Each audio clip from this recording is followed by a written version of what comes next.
The air inside the repair emporium smelled of copper, old paper, and melted solder. Leo sat at his workbench, squinting through a magnifying visor at the inner workings of a pocket watch. It wasn't just any watch. It belonged to an old cartographer who claimed it kept track of time in places that no longer existed.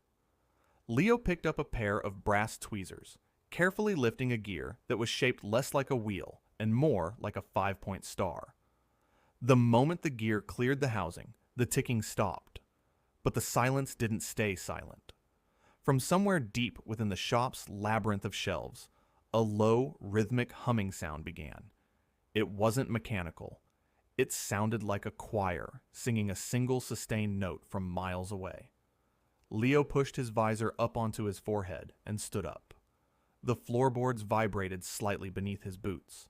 He followed the sound past towers of disassembled radios, rows of antique typewriters, and crates of porcelain doll parts. The humming grew louder near the very back of the shop, where the ceiling slumped low and the shadows stayed thick even at noon.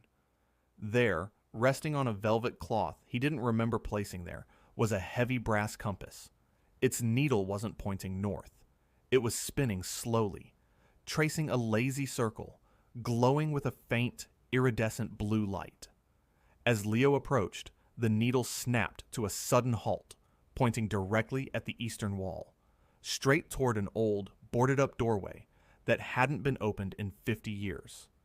He reached out, his hand hovering just above the compass. The air around it felt warm, crackling with static electricity that made the hairs on his arms stand up. "Well," Leo muttered to himself, a slow smile creeping across his face. "That's definitely not a standard calibration issue." He grabbed a crowbar from a nearby shelf, ready to see exactly where the mapmaker's watch was trying to take him.